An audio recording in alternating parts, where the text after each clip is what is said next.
What up? What up? What up? What's up? What's up?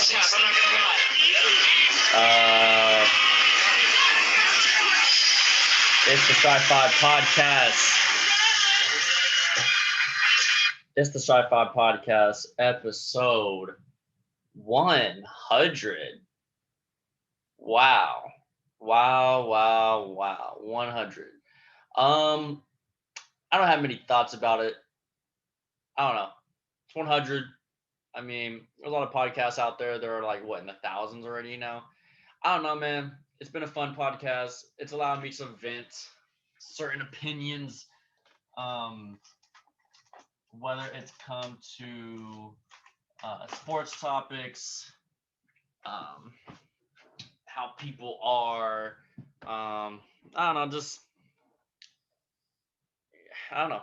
It's allowed me to just vent, I guess, about certain things in life.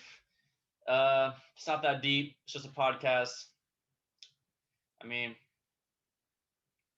I didn't really have any goals or expectations, but I mean, it's been fun. I mean, having it posted on YouTube and having it on my platform, Spotify, Apple, and all that.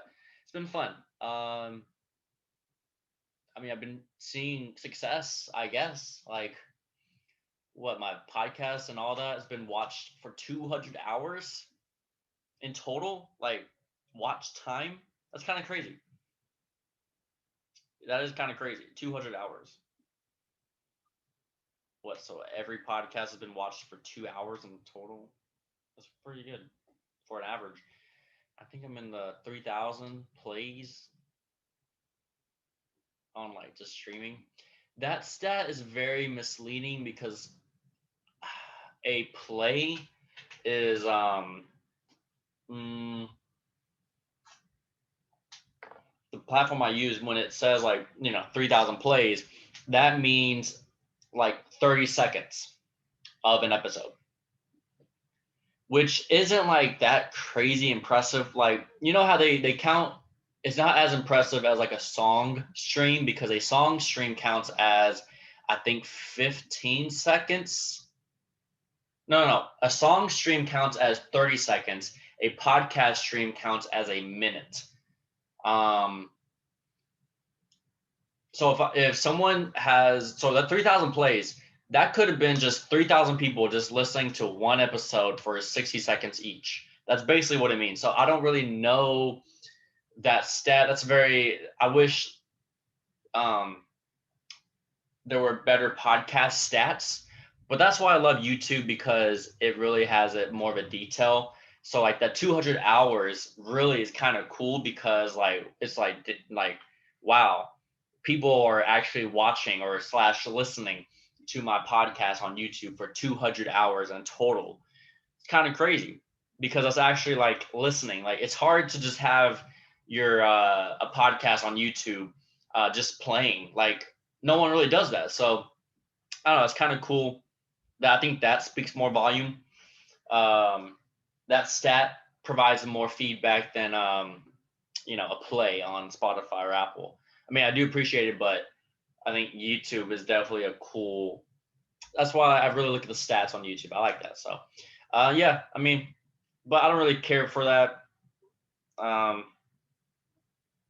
If you post anything nowadays, people don't watch it. People just watch anything nowadays. But it is what it is. It's been fun. Let's do 100 more, or I don't know, 900 more, be 1,000. I don't know, get some better tech. I think I might be getting a new laptop soon, so I think the camera quality will be better for YouTube. But yeah, we'll see. We'll see what happens.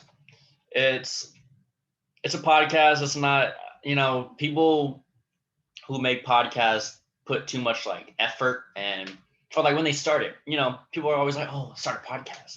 It's not that difficult. It really isn't. It really is not. Believe me. Just start that podcast. It's not a huge deal. People don't listen. It's okay. Just start it. Have fun. Just vent about things. That's what I really use it for. It's nothing serious. What else? It's 4th of July weekend. The big news this past week was the whole, if I'm pronouncing her name right, I'm probably not. Is it Sha'Carri Richardson, Dallas Oak Cliff's own, got disqualified from her track event for the Olympics, the 100-meter, the American, because she failed a drug test because there was a chemical called marijuana in her test. Thoughts. I don't know. It's stupid. We can all accept that. It's a stupid thing. Just especially nowadays, since marijuana and weed and all that, it's so casual now. You have so many people, so many companies now,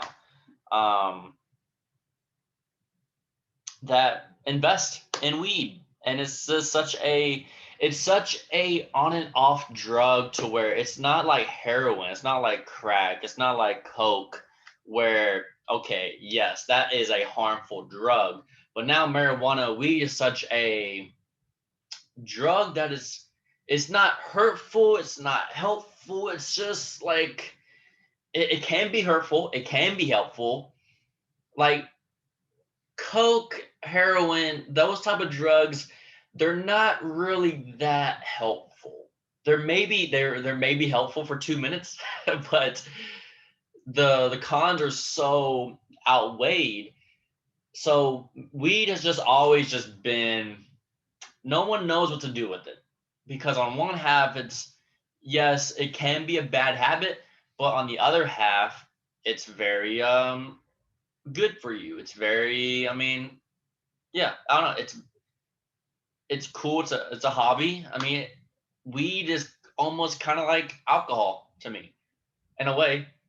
Like alcohol is very helpful in some situations, but it is also hurtful in some situations. I could easily make the case alcohol is worse than weed.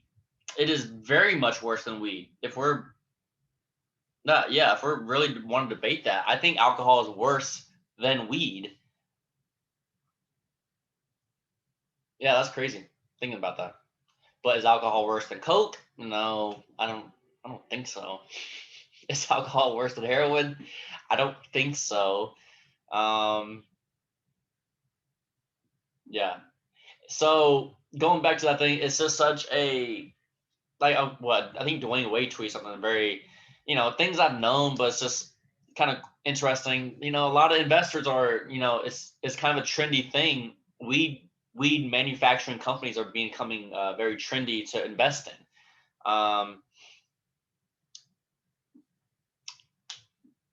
mean, there was a stock I think I invested in. It was like a weed stock. It was just normal cannabis. It was a normal cannabis stock because cannabis stocks are very growing. So I was like, so I mean, there's plenty of investors that probably have a protocol in their own business that prevents weed. So it's so weird. It's just so it's such a weird concept because no one knows what to do with it yet. America is slowly getting out that weed is illegal aspect.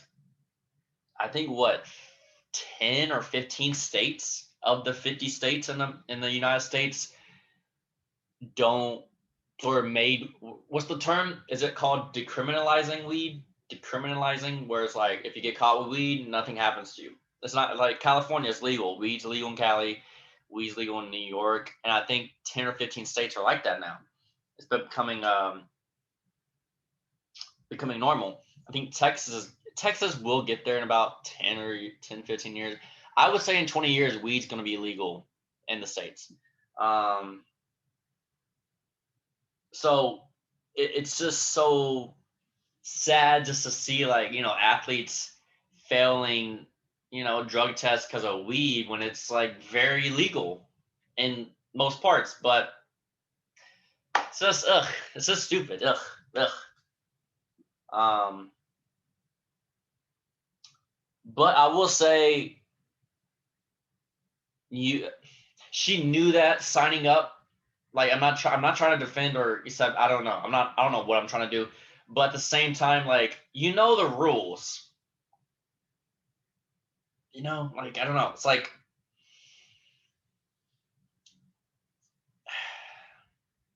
it's a weird line. It's a weird line that I'm trying to cross. When you know you're about to do something, when you know you're about to compete at a high level, you understand that yes, there are going to be rules that you have to abide by. You know, it's like it is stupid. You could say it's stupid. There's plenty of things that I think are stupid, like stupid rules, but sometimes I have to abide by those rules just to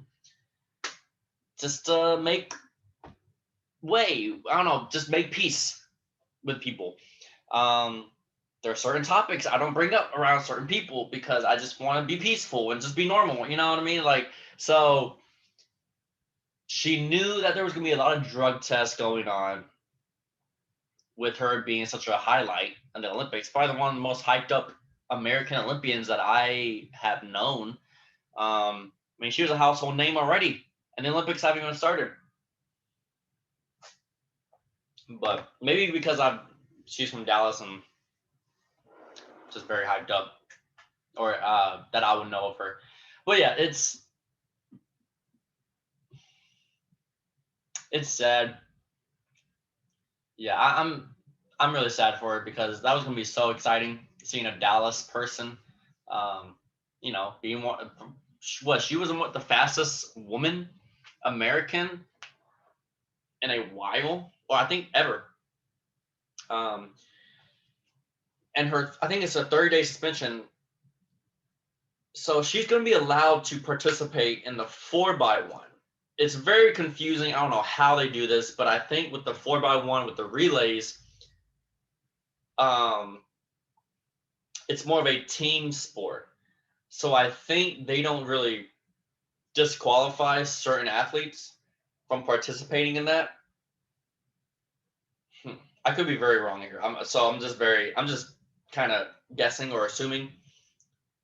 I'm assuming they're just going to be like, all right, they're going to drug test the individuals for the 4x1 at the actual Olympics, you know?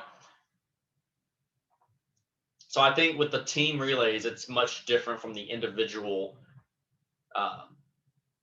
performances.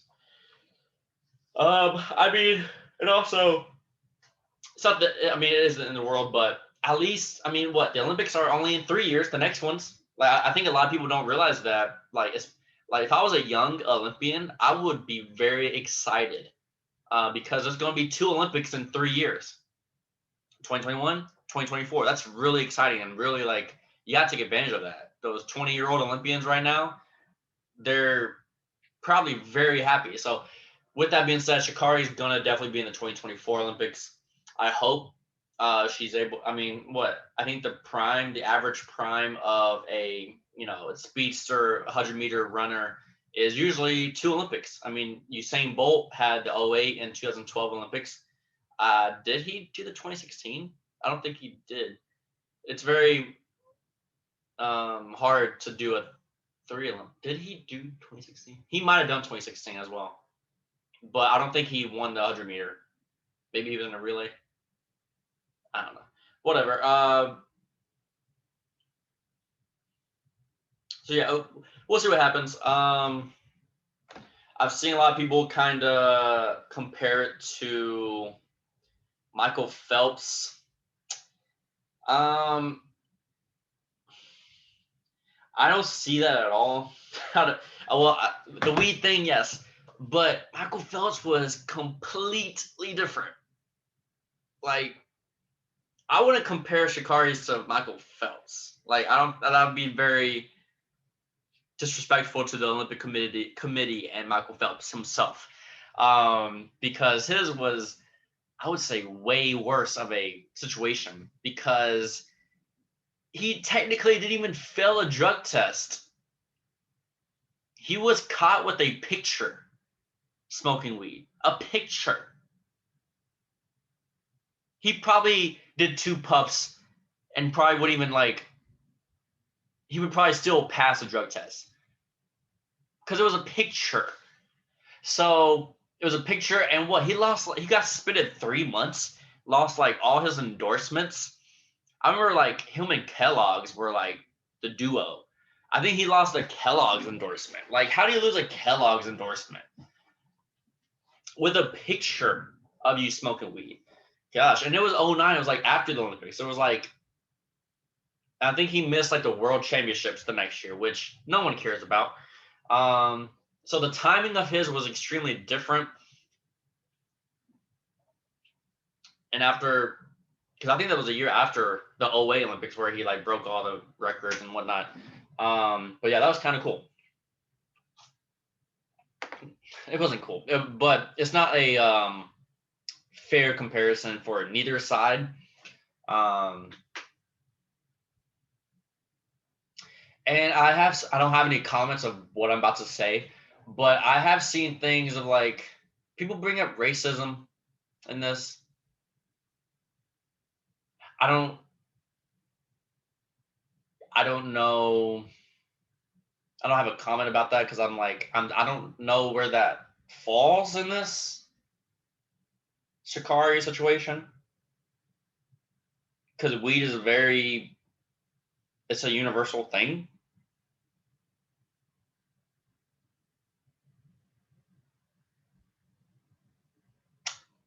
So I'm leaving it at that. I have no idea where that falls.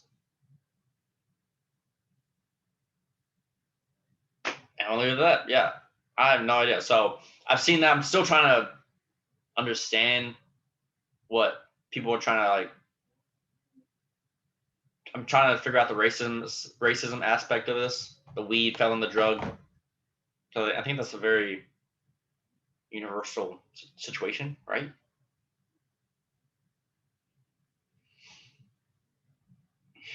I would say like most people under 40 have smoked weed.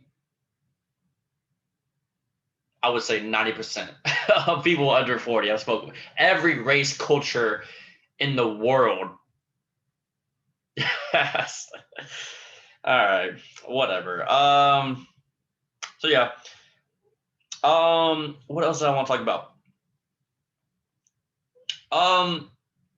Chris Paul is going to the NBA Finals, and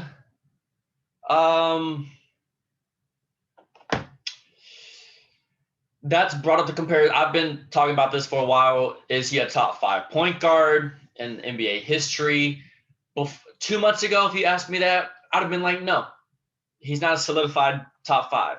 But today, July 3rd, 2021, Chris Paul is officially a top 5 point guard in NBA history. Officially. He is at least a 5th spot. Because you have to have the accolades. You have to have accolades to back up your individual performances. I know it's such a weird, shallow thing to say, but it is what it is. It is. If Chris Paul had 2 titles under his belt, he would arguably be the 3rd best point guard ever. You know, so it is such an unfair aspect of NBA basketball, but it's just how it is. It's sad, but it's just how it is. You know, because Chris Paul to me always fell in that Steve Nash, Jason Kidd group of successful individual athletes, but never had great accolades. Jason Kidd did win a championship and did go to back-to-back finals. So I would have put 2 months ago, 3 months ago, I would have Jason Kidd and Chris Paul kind of in the same, very similar. I would maybe put Jason Kidd and Steve Nash over Chris Paul. But Chris Paul, he has enhanced his career so much just with this finals appearance. And I know it sounds so silly, but it's just how it is. And especially if he wins this championship, big deal, big deal. Yeah, Chris Paul is easily a top 5 point guard. He could very well be 4th after if he wins, very well. I think the top 3 for sure is Magic, Steph, and Oscar Robertson. 4th and 5th is debatable. My 4th and 5th is Isaiah Thomas 4th, Chris Paul 5th. On mine, I could very well put Chris Paul 4th now, and then Isaiah Thomas 5th. Very debatable. Very debatable. John Stockton, where does he fall? I think John Stockton might be the new Chris Paul of just like 2 months ago. What I'm saying, like Chris Paul 2 months ago, where like yes, John Stockton was the second best player on back-to-back finals appearances. But yeah, it's very difficult. The point guard position is very difficult because there's it's not solidified as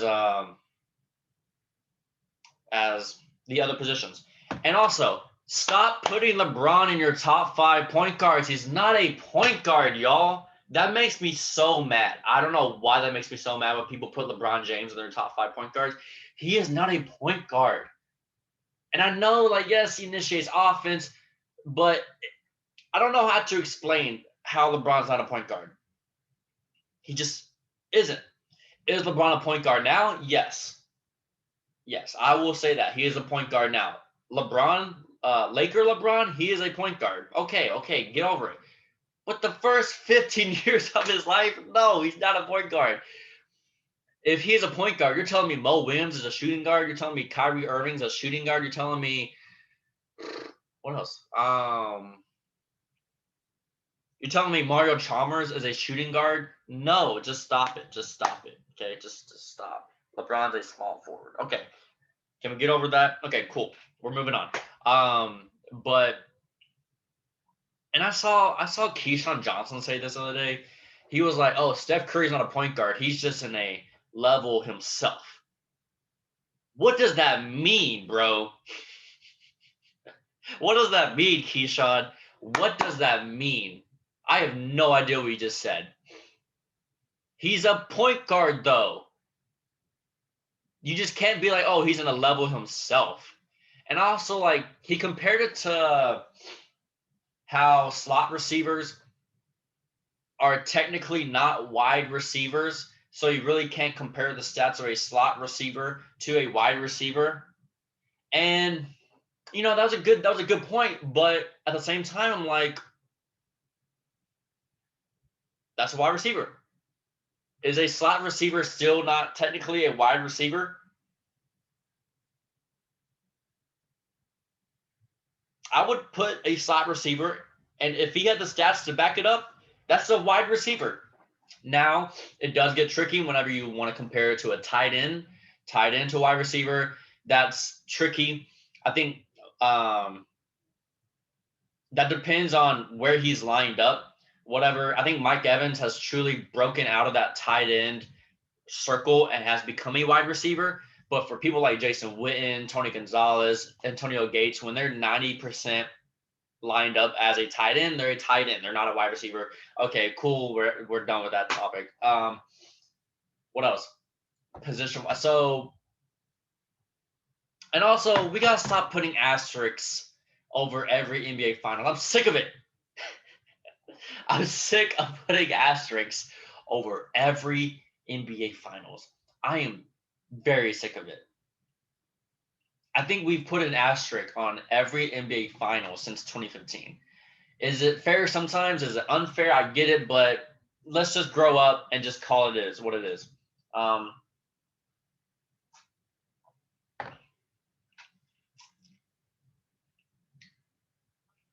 But I mean, I get it. I think asterisks are being more used because injuries have been such a big deal in the NBA finals since 2015. 2015, injuries. 2016, people think the whole Draymond thing, the Draymond suspension situation. 2017, 2018, KD to the Warriors. 2019, KD was injured and all that. 2020, the Mickey Mouse Championship. 2021, it's going to be injuries. It's gonna be crazy if the Bucks win the Eastern Conference Championship and then doesn't really have Giannis for the finals, and then the Suns win. That will be wild just because like, you know, the Suns route, they have not played any fully healthy team. Lakers, the AD less Lakers, the Jamal Murray less Nuggets, the Kawhi less Clippers, the Giannis less Bucks. That's kind of crazy. I mean,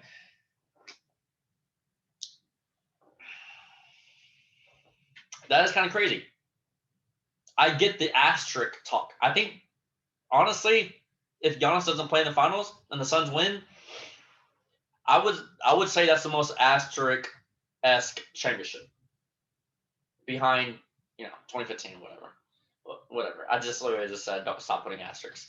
But yeah, it's gonna be very interesting, and Giannis can't play. What else? What else did I have on my agenda?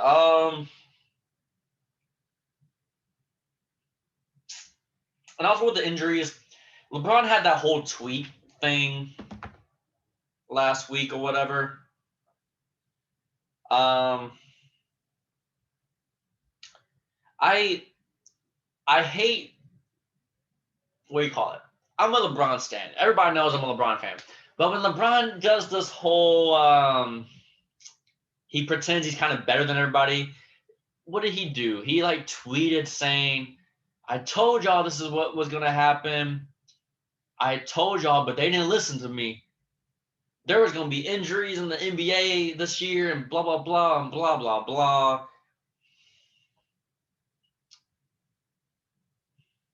That's tricky just because, okay, LeBron agreed to it the season. Or, you know, LeBron, what do you call it? Like, don't say the whole, like, I told them, we told them, when you agreed to the season. Like, what? It was a 72 game. They wanted their paychecks. What it is. Like, I think if the NBA wanted to take a collective pay cut, the players want to take a pay cut, they would have played a shorter season. But no, you got to have that $20 million. LeBron wanted that $28 million, and I don't blame him. I don't blame him. So, like, you know, these average players, they still wanted a season. So I get weird vibes when LeBron does the whole injury talk, whatever. I did think Shaq didn't understand LeBron's thing of complaining. LeBron wasn't complaining. LeBron was just kind of saying. But I think Shaq, the typical 90s, was the best NBA at vibe with them. Shaq had a whole thing of, oh, people need to stop complaining, or LeBron needs to stop complaining and just man up. That was a very misunderstanding thing. LeBron was just kind of just venting, but that's the problem with Twitter nowadays. But yeah, it's not that big of a deal. Like, LeBron, like, get your money, but don't say I told you so. Or, you know, if LeBron was in the finals, he wouldn't be saying any of this. Like, so I don't like when LeBron kind of goes in that little bag of his. But, you know, that's a personal preference. Whatever. LeBron's the GOAT, though. Yeah, that's about it. We'll close this out. Song of the week, shout outs. Song of the week. I'll talk about this album in later episodes, but man, Tyler, the creator of albums, did it again. Third straight amazing album. Lemonhead featuring 42 Dugg. That song and Juggernaut, best songs of the album. The energy in Lemonhead, though, is amazing. Yeah, so that song. Shout out to Tyler, the creator. He was in Dallas 2 nights ago for a secret concert at Trees, which is a very small venue. And oh my gosh, a big artist at a small venue. I saw videos. Live. Just live. Well, I wish I was there. Wish I was there. We wrap this up. Thank y'all for listening. Thank y'all for 100 episodes, and we'll keep pushing. Bye. See ya. Sorry. See ya. Peace. Sorry, buddy.